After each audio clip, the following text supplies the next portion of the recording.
Karl Benz was born in November 1844 in the German town of Mühlberg. Born into a low-class household, his father was a locomotive driver who barely managed to sustain his family enough to get by. However, when Karl turned 2 years old, his father passed away, leaving him and his mother in dire financial straits. Needless to say, Benz's childhood wasn't easy. But despite living in poverty and going to bed with an empty stomach, his mother did everything she could to make sure her son had a good education. Thanks to her, Karl was able to attend school and showed signs of brilliance at a very young age, most notably in chemistry and mechanics.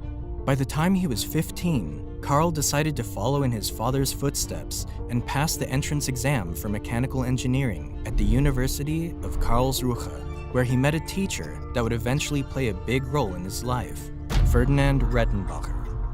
Rettenbacher is regarded as the main figure who transformed mechanical engineering from a workshop-based profession into a technical science in Germany, and was a huge believer that steam engines, which were mostly used for railways and boats at the time, were quickly becoming a thing of the past. Under his teaching, Benz's interest in horseless carriages really started to take off, and being a regular bicycle rider himself, he began tinkering around with his bike, experimenting with possible ways he could create a motorized vehicle. By then, many engineers and inventors had already attempted to create the first automobile, and while a few of them did manage to build self-propelled vehicles, these early inventions weren't fully practical yet. Karl noticed that most of these early vehicles were based on steam engine technology, and under the guidance of Professor Rettenbacher, he soon realized the need for a totally different concept. While many people initially laughed at his vision, he always believed it was possible. He just needed more time to prove it. Thus, after graduating from Karlsruhe at the age of 19, Benz spent the next 7 years working several engineering and construction jobs, and while he struggled to fit in with any of them, he used everything he learned to kickstart his own venture in 1871. At age 27, Karl partnered with a mechanic named August Ritter, and together they began operating an iron foundry and mechanical workshop in Mannheim. At that same time, Benz kept working on his side project, trying to develop a motorized carriage, so having a partner to help him run the business seemed essential. But unfortunately for Karl, his business partner turned out to be unreliable, and after their tools were impounded by local authorities, their company struggled immensely during its first year. Luckily, Karl had also met a woman around that time, Bertha Ringer, who would go on to become his wife a few years later.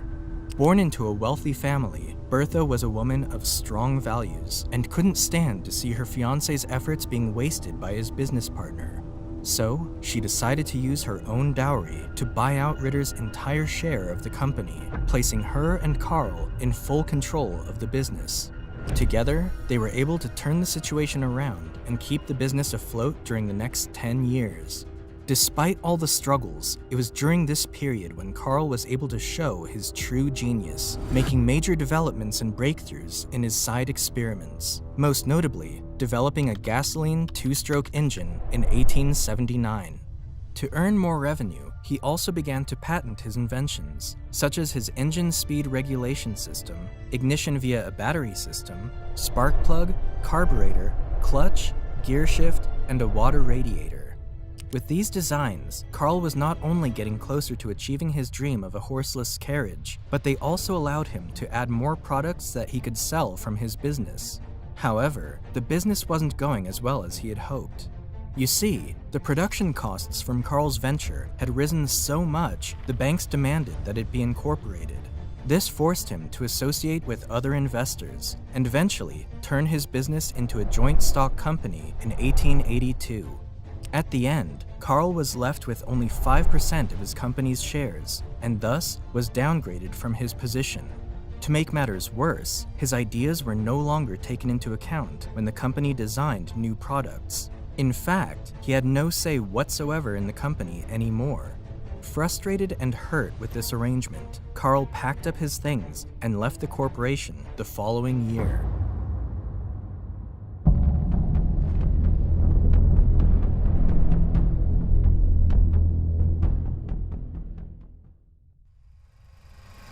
Leaving his company came as a hard blow for Karl, but the disappointment made him even more determined to be successful. His longtime passion for bicycles would bring him to Max Rose and Friedrich Wilhelm, two men who owned a bicycle repair shop in Mannheim. Together, they established Benz & C and focused on manufacturing industrial machines and stationary gas engines. Unlike Karl's previous venture, this one started pretty well and became quite profitable within a short period of time. With steady income pouring in and a staff of 25 people, Benz finally directed his main focus toward his lifelong dream: building an automobile using his gas engine. Instead of simply adding a motor to a carriage, Karl built the carriage around the motor, and using similar technology to that of a bicycle, he constructed what many considered to be the first true automobile in 1885, the Benz Patent Motorwagen. This two-seater vehicle ran on 3 wire wheels, forming a tricycle, and was powered by a gasoline 4-stroke motor. Its one-cylinder engine produced 2/3 of a horsepower and could go around 7 miles per hour. Benz knew this was revolutionary, and after testing and refining his vehicle, he drove his wonder car out to the public in the summer of 1886. However, he received mixed reviews from critics. While some admired his creation, most people were skeptical about the machine, and many didn't want him to drive around on the main streets for fear that the vehicle might explode. Others were even convinced that Benz was the devil driving an infernal carriage. Karl's business partners weren't too happy about it either. His obsession with the automobile kept him away from his work, and they couldn't see how his invention could be of use. Why would anyone buy such a machine? They argued. It's no quicker than a horse, it can break down easily, and it can run out of fuel. Nevertheless, Karl Benz was convinced that his horseless carriage was the future and began manufacturing cars for sale in 1888, the first person in the world to do so. His biggest supporter was his wife, who would often stay with her husband in the workshop, offering him new suggestions. But even after adding improvements, people still couldn't see Karl's vision. On the other hand, the few people who bought the cars could only use them to cover short distances, and even with that, they needed mechanics to be with them at all times. It also didn't help that they were very expensive, leaving them only accessible to the rich and elite, and even many members of the so-called elite didn't fancy them because they were so loud and messy. With that being said, one thing was clear: Karl needed to convince the world that the automobile was here to stay.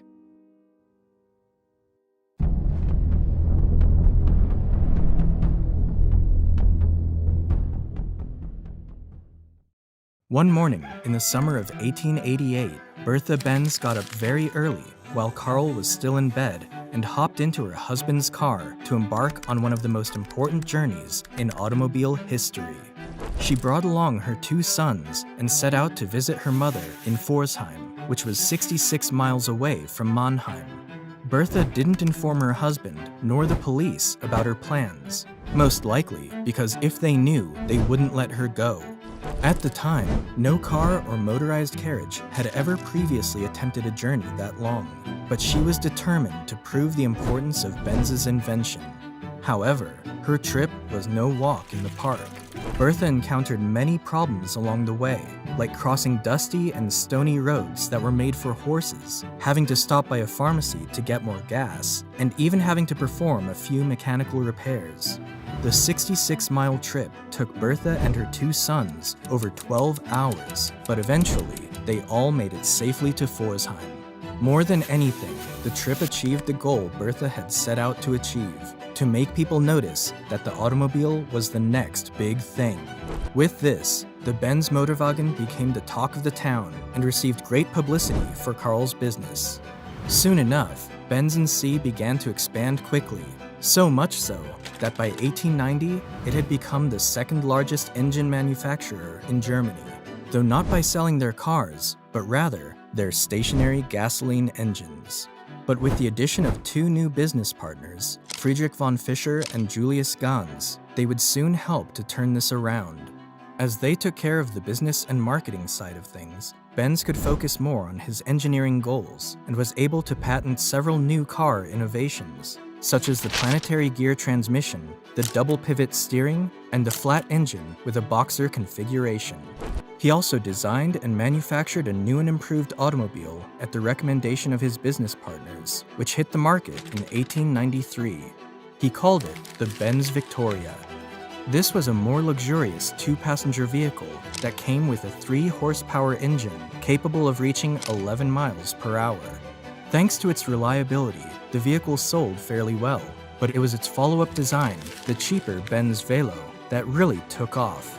With a total production sum of about 1,200 units, the Benz Velo became the world's first large-scale production car in history, making Benz & C the largest automobile company in the world during the 1890s and early 1900s. However, while the Benz company was enjoying its newfound success, it was also feeling a lot of pressure from another company that was stationed not too far away, Daimler Motor & Gesellschaft. Now, before we go on to the next chapter, I want to thank today's sponsor who made this video possible, Course Careers. If you're looking for a high-paying job in the tech industry but don't have a degree or experience whatsoever, then Course Careers has got you covered. They are replacing the modern way people start their careers, where instead of going to college, all you do is simply complete an affordable online course where you learn everything required to actually do the job. Furthermore, Course Careers helps you land a job by partnering up with companies that are actively looking for Course Careers graduates in entry-level positions and internships. Check out their student stories, where people like Nyla tell her story of going from Starbucks barista to 60K technology sales rep, or Dela, who finished the course within 2 weeks and now has a 100K salary job from a fully remote position. Go to coursecareer.com/big company and get started with their free introduction course so you can learn exactly how to start a career in the tech industry without a degree or previous experience. Use code BIGCOMPANY50 to get $50 off your first course. Now, back to the story.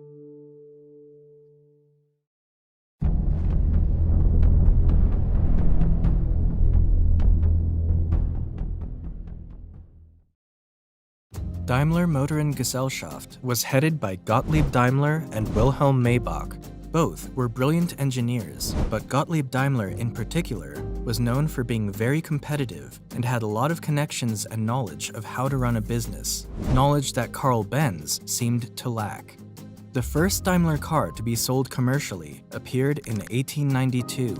2 years later, they followed up with a 2-cylinder car, and in 1897, they introduced their first front-engine model, the Daimler Phoenix.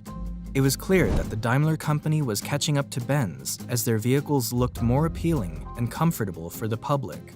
Mr. Daimler, unfortunately, passed away in 1900, leaving Maybach in charge of the company. But it was under Maybach's control that he designed his crowning achievement, the Mercedes 35 horsepower in 1901.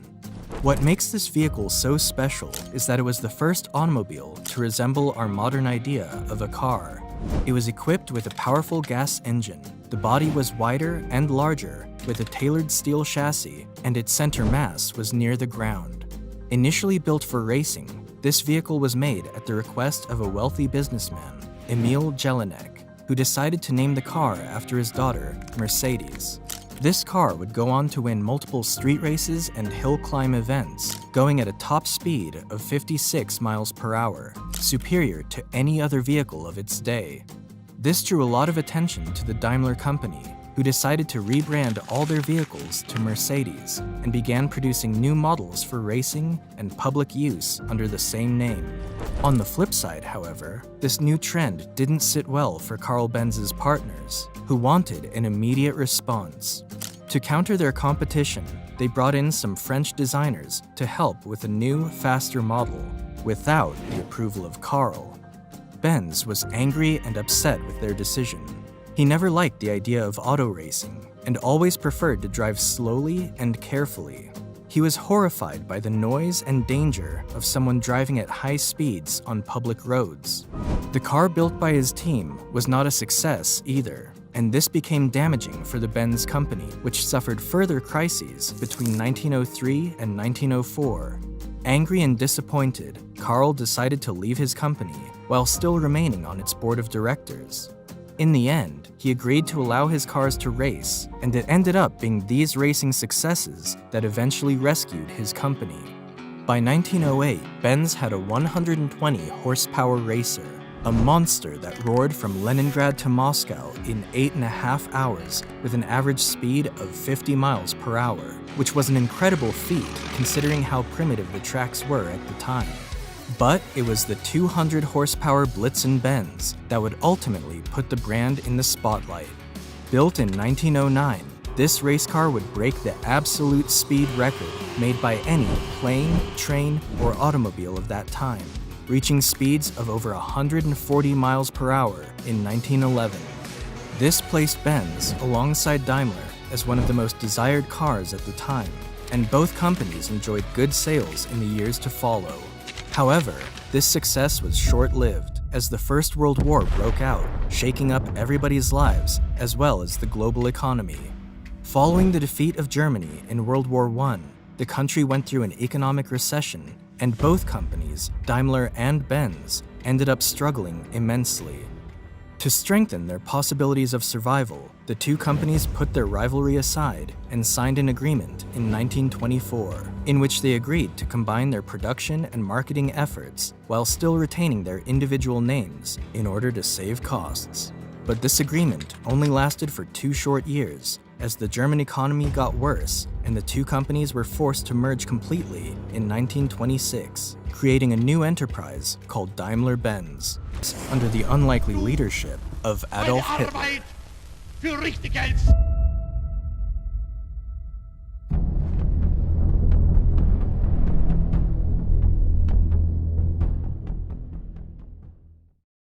When Hitler rose to power in Germany in 1933, he wanted to showcase German engineering and technology to the world, hoping to elevate his political standpoint above those of his contemporaries.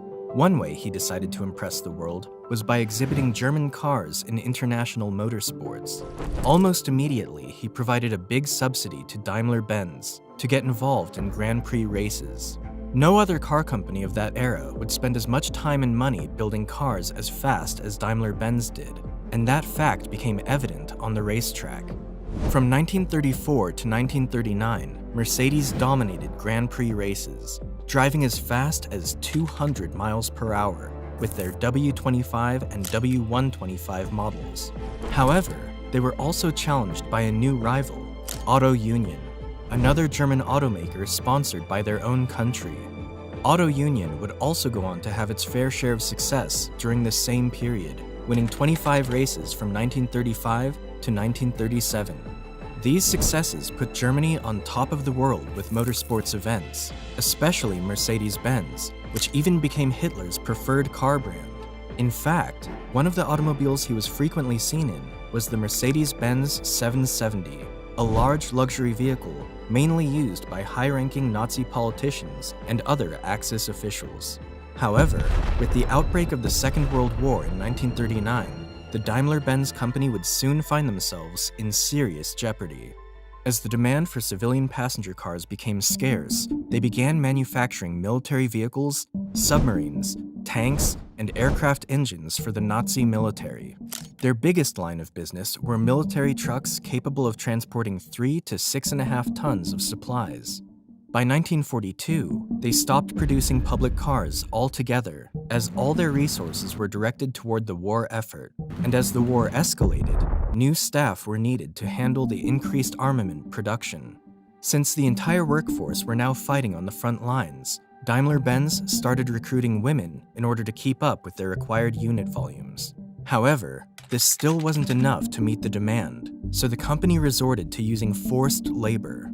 These prisoners of war, abducted civilians, and detainees from concentration camps were housed close to the plants and forced to work long hours under immense pressure from the Germans. Most of these workers were from Eastern Europe, who were interned in barrack camps with poor, prison-like environments, while concentration camp detainees were monitored by the SS under inhumane living conditions. Many people died in these camps, either from severe malnutrition, mistreatment, or even torture. And by 1944, almost half of all Daimler-Benz 63,000 employees were forced laborers. When the war ended in 1945, the company took a big hit. Because of the Potsdam Agreement, all German assets abroad were confiscated and used for payment of reparations. This led to Daimler-Benz losing all of its foreign subsidiaries, affiliates, and branches, and they were stripped back to their own plants in their home country. In other words, they had to start all over and build themselves back up again. Daimler-Benz was then restructured and had to denazify their top management. Because of these drastic changes, the company was able to obtain a production permit from the American Occupation Authorities in 1946. Although their factory suffered severe bomb damage, Mercedes-Benz still had the advantage of owning its own plant, as many other competitors, such as BMW or Adler, lost their sites when they ended up in Soviet territory.